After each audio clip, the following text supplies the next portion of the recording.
Hi all government job aspirants, welcome to my YouTube channel General Studies for Government Jobs।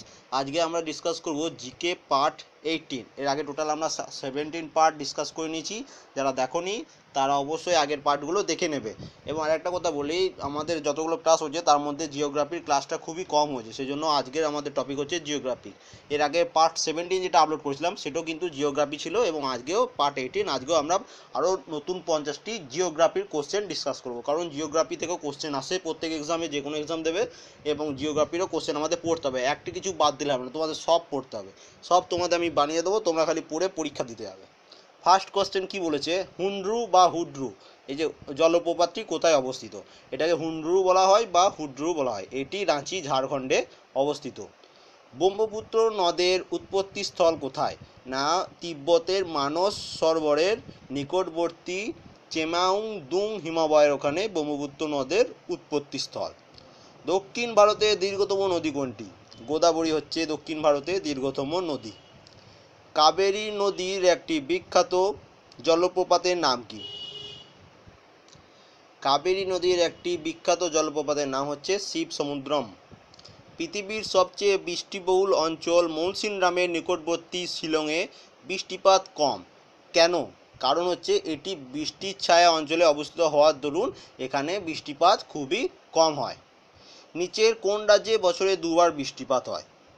Answer হচ্ছে এটা তামিলনাড়ু। তামিলনাড়ুতে বছরে দুবার বৃষ্টিপাত হয়। ভারতের অরণ্য গবেষণাগারটি কোথায় অবস্থিত? এই কোশ্চেনটা মোস্ট ইম্পর্টেন্ট। ভারতের অরণ্য গবেষণাগারটি অবস্থিত হচ্ছে দেহরাদুনে। এবং একটা কথা বলে রাখি, এই যে কোশ্চেনগুলো আমরা ডিসকাস করছি জিওগ্রাফি, এইগুলো প্রায় কোশ্চেনগুলো কোনো না কোনো এক্সামে এসেছে, সেখান থেকে এই কোশ্চেনগুলো কালেক্ট করা। ঠিক আছে, তাই একটিও বাদ দেবে না, একদম সব পড়ে নেবে। ভারতের বিশাল সমভূমি অঞ্চলে কোন মৃত্তিকা দেখা যায়? না ভারতের বিশাল সমভূমি অঞ্চলে যে মৃত্তিকা দেখা যায় সেটি হচ্ছে পাললিক মৃত্তিকা। রেগুর কাকে বলে? রেগুর বলা হয় কৃষ্ণ মৃত্তিকা বা কালো মাটিকে বলা হয় রেগুর। ঠিক আছে, কৃষ্ণ মৃত্তিকা বা কালো মাটি। ভারতের জলসেচ সবচেয়ে বেশি কিসের সাহায্যে হয়? না ভারতে জলসেচ সবচেয়ে বেশি খালের সাহায্যে হয়। ভারতের বৃহত্তম বহুমুখী নদী পরিকল্পনা কোনটি? না ভারতের বৃহত্তম বহুমুখী নদী পরিকল্পনা হচ্ছে ভাগড়া-নাঙ্গাল পরিকল্পনা। ভারতের দীর্ঘতম বাঁধ কোনটি? ভারতের দীর্ঘতম বাঁধ হচ্ছে হীরাকুন্দ। পরের প্রশ্ন, ভাগড়া-নাঙ্গাল প্রকল্প কোথায় অবস্থিত? এই কোশ্চেনটা অনেকবার এসছে। না ভাগড়া-নাঙ্গাল প্রকল্প হচ্ছে পাঞ্জাবে অবস্থিত। কোন নদীর ওপর ভাগড়া-নাঙ্গাল বাঁধ দেওয়া হয়েছে? শতদ্রু নদীর ওপর ভাগড়া-নাঙ্গাল বাঁধ দেওয়া হয়েছে। হীরাকুন্দ বাঁধ কোন নদীর ওপর দেওয়া হয়েছে? হীরাকুন্দ বাঁধ দেওয়া হয়েছে মহানদীর ওপর। নাগার্জুন সাগর প্রকল্প কোথায় অবস্থিত? এটি অবস্থিত হচ্ছে অন্ধ্রপ্রদেশে, নাগার্জুন সাগর প্রকল্প। টেহরি বাঁধ দেওয়া হয়েছে কোন নদীর ওপর এবং কোন রাজ্যে? না টেহরি বাঁধ দেওয়া হয়েছে গঙ্গা নদীর ওপর, এবং এটি উত্তরপ্রদেশে। ভারতের কোন রাজ্যে কৃষি জমির সবচেয়ে বেশি অংশ জলসেচের মাধ্যমে আয়তায় পড়ে? অ্যান্সার হচ্ছে পাঞ্জাব। ধান উৎপাদনে পৃথিবীতে ভারতের স্থান কত? ধান উৎপাদনে পৃথিবীতে ভারতের স্থান হচ্ছে দ্বিতীয়, এবং 1 নম্বর হচ্ছে চায়না। ভারতের কোন রাজ্য হেক্টর প্রতি ধান উৎপাদনে শীর্ষস্থান অধিকার করেছে? দেখো এখানে কোশ্চেনটা একবার দেখে নাও, এখানে কি বলেছে না কোন রাজ্য হেক্টর প্রতি ধান উৎপাদনে শীর্ষস্থান অধিকার করেছে? না এটার অ্যান্সার হবে তামিলনাড়ু। কিন্তু পরের প্রশ্ন দেখো, ভারতের মধ্যে কোন রাজ্যে ধান উৎপাদনে প্রথম স্থান অধিকার করে? এখানে কিন্তু পশ্চিমবঙ্গ অ্যান্সার হবে। তাহলে এই কোশ্চেন দুটোর মধ্যে অ্যান্সারটা গুলিয়ে ফেলবে না। কি কারণ? প্রথম কোশ্চেনটা কি বলেছে না হেক্টর প্রতি ধান উৎপাদনে শীর্ষস্থান হচ্ছে 1 নম্বর হচ্ছে তামিলনাড়ু, কিন্তু ভারতের মধ্যে কোন রাজ্যে ধান উৎপাদন সব থেকে বেশি হয়? সেখানে অ্যান্সার হবে পশ্চিমবঙ্গ। ঠিক আছে, তাহলে এই দুটো কোশ্চেন যেন গুলিয়ে ফেলবে না। কোন জেলাকে পশ্চিমবঙ্গে ধানের ভান্ডার বলা হয়? আমরা সবাই জানি বর্ধমানকে বলা হয় পশ্চিমবঙ্গে ধানের ভান্ডার। সেন্ট্রাল রাইস রিসার্চ ইনস্টিটিউট কোথায় অবস্থিত? এটি অবস্থিত হচ্ছে কটক শহরে, উড়িষ্যার কটক। গম উৎপাদনে ভারত পৃথিবীতে কোন স্থান অধিকার করে? গম উৎপাদনে ভারত পৃথিবীতে দ্বিতীয় স্থান অধিকার করেছে? কোন রাজ্য গম উৎপাদনে ভারতে প্রথম স্থান অধিকার করেছে? অ্যান্সার হচ্ছে ইউপি, উত্তরপ্রদেশ গম উৎপাদনে প্রথম স্থান অধিকার করেছে। তোমরা একটা কমেন্ট করে জানাবে যে আখ উৎপাদনে কোন রাজ্য 1 নম্বর, এটা তোমরা কমেন্ট করে জানাবে। এরকম কোশ্চেন একটা আসেই এবং এইবারও আসবে, দেখে নিও। পরের প্রশ্ন, চা উৎপাদনে ভারত পৃথিবীর কোন স্থানে অধিকার করে? না, চা উৎপাদনে ভারত 1 নম্বর স্থান অধিকার করে গেছে। ভারত কোন রাজ্যে ভারতের চা উৎপাদনে প্রথম স্থান অধিকার করেছে? না, আসাম, দার্জিলিং নয় কিন্তু, আসাম ভারতের চা উৎপাদনে প্রথম স্থান অধিকার করে রেখেছে। এইটা সবসময় মনে রাখবে, এই কোশ্চেনটা আসে বারবার। কফি উৎপাদনে কোন রাজ্য ভারতে প্রথম স্থান অধিকার করেছে? না, কর্ণাটক, কর্ণাটকে সবথেকে বেশি পরিমাণ কফি উৎপাদন হয়।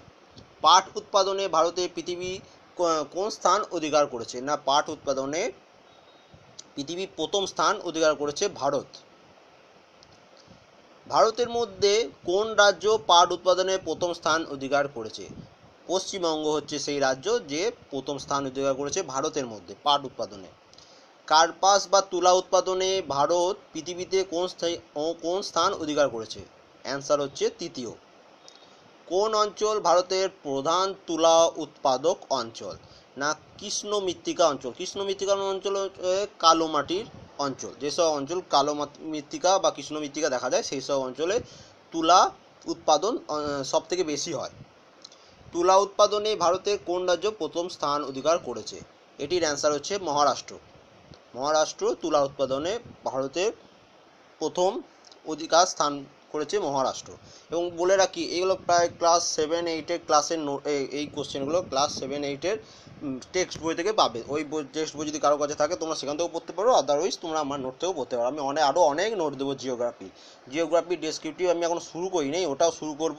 এবং হিস্ট্রি তো প্রায় কমপ্লিট হয়ে গেছে আমাদের, তোমরা দেখে নিতে পারো। যতই কোশ্চেন দেখবে প্রিভিয়াস ইয়ার কোশ্চেন বা যে কোনো কোশ্চেন পড়বে প্রায় কমন পড়েই যায় ওখান থেকে। পরের প্রশ্ন দেখো, না আখ উৎপাদনে ভারত, যেটা তোমাদের বলেছিলাম, আখ উৎপাদনে ভারতে পৃথিবী কোন স্থান অধিকার করেছে? এটির অ্যান্সার হচ্ছে দ্বিতীয় স্থান করেছে পৃথিবীতে। কোন রাজ্য আখ উৎপাদনে ভারতের প্রথম স্থান অধিকার করেছে? এটির অ্যান্সার তোমরা দেবে, সেই জন্য আমি অ্যান্সারটা স্কিপ করে দিলাম, কারণ এই কোশ্চেন তোমাকে কিছুক্ষণ আগেই আমি তোমাদের বলেছিলাম। এটা তোমরা কমেন্ট করে জানাবে। কয়লা উৎপাদনে ভারতে পৃথিবীতে কোন স্থান অধিকার করে? না, কয়লা উৎপাদন ভারতের 5ম স্থান অধিকার করেছে কয়লা উৎপাদনে ভারত।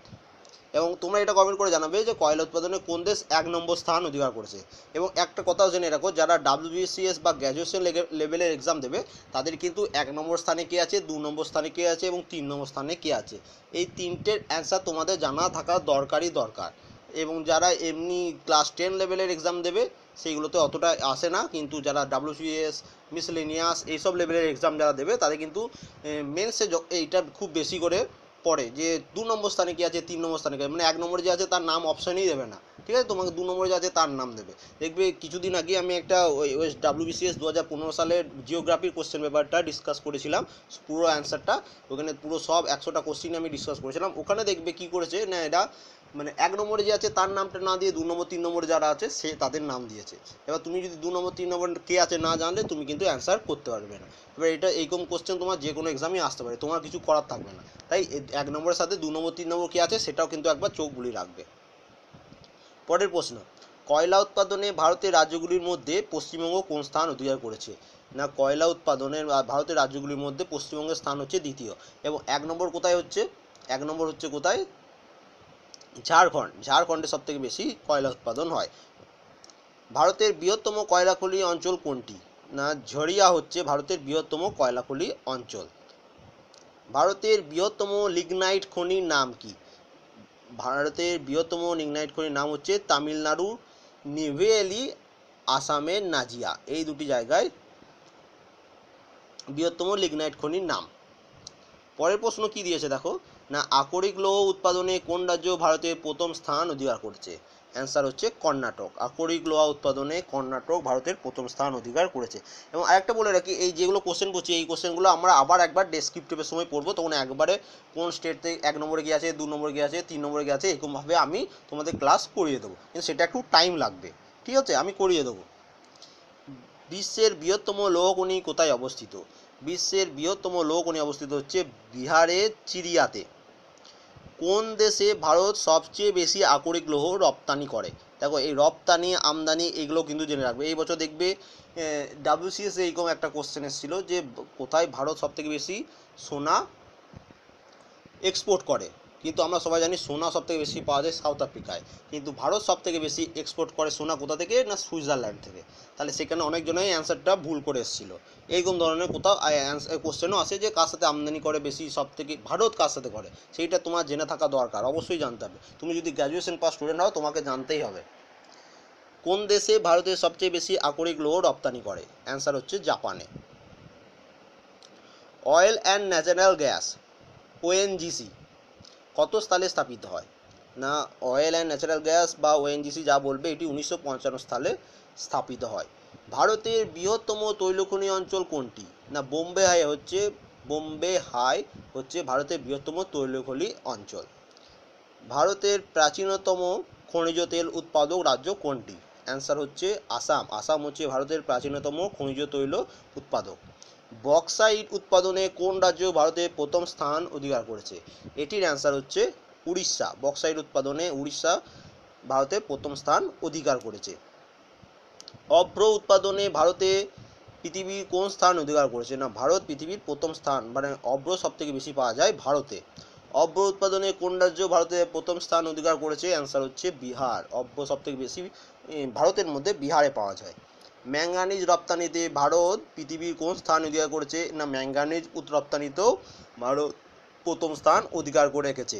এবং আজকে লাস্ট কোশ্চেন, ম্যাঙ্গানিজ উৎপাদনে ভারতের কোন রাজ্য প্রথম স্থান অধিকার করেছে? এটির অ্যান্সার হচ্ছে মহারাষ্ট্র। ভারতের মহারাষ্ট্রে সব থেকে বেশি পরিমাণ ম্যাঙ্গানিজ উৎপাদন হয়। এবার দেখো টোটাল 100টা কোশ্চেন আমরা ডিসকাস করে জিওগ্রাফির, এবং একটা বলে রাখি জিওগ্রাফি এই যে 50টি কোশ্চেন আমরা আগের দিন ডিসকাস করেছিলাম এবং আজকে ডিসকাস করছি, এই টোটাল 100টা কোশ্চেন একদম মুখস্থ করে নেবে। কারণ জিওগ্রাফি বেশি নোট দিইনি, কিন্তু যেগুলো দিচ্ছি না এগুলো খুবই ইম্পর্টেন্ট। তোমরা দেখবে কোনো না কোনো এক্সামে প্রিভিয়াস ইয়ারে তোমাদের কাছে কোনো যদি বই থাকে দেখবে এখান থেকে একটি কি দুটি কোশ্চেন এসেছে, এবং তোমার যদি না জানা থাকে তোমার তখন এক্সাম হলে এক্সাম দিকে খুবই খারাপ লাগবে। তাহলে যদি ভিডিওটি ভালো লেগে থাকে অবশ্যই লাইক করবে, কমেন্ট করবে, শেয়ার করবে, এবং যদি যে কোশ্চেনে অ্যান্সার দিতে বলেছি সেটা অবশ্যই অ্যান্সার দেবে, এবং আমি যদি কোনো কোশ্চেনে অ্যান্সার ভুল বলে থাকি সেটাও অবশ্যই কিন্তু তোমরা কমেন্ট করে দেবে। সবাইকে বলছি সবাই একবার কমেন্ট বক্সটাও চেক করে নেবে, তাহলে তোমরা ওখানে দেখতে পেয়ে যাবে। এবং আরও যদি কোনো রকম কোশ্চেন থাকে তারা অবশ্যই কমেন্ট করে জানাবে, এবং আমার চ্যানেলে যারা নতুন তারা যদি আমার ভিডিওটি ভালো লেগে থাকে তাহলে তাড়াতাড়ি সাবস্ক্রাইব করে নেবে, এবং সাবস্ক্রাইব না করলে কিন্তু তুমি পরের ভিডিওগুলো হয়তো দেখতে পাবে না। Thank you for watching.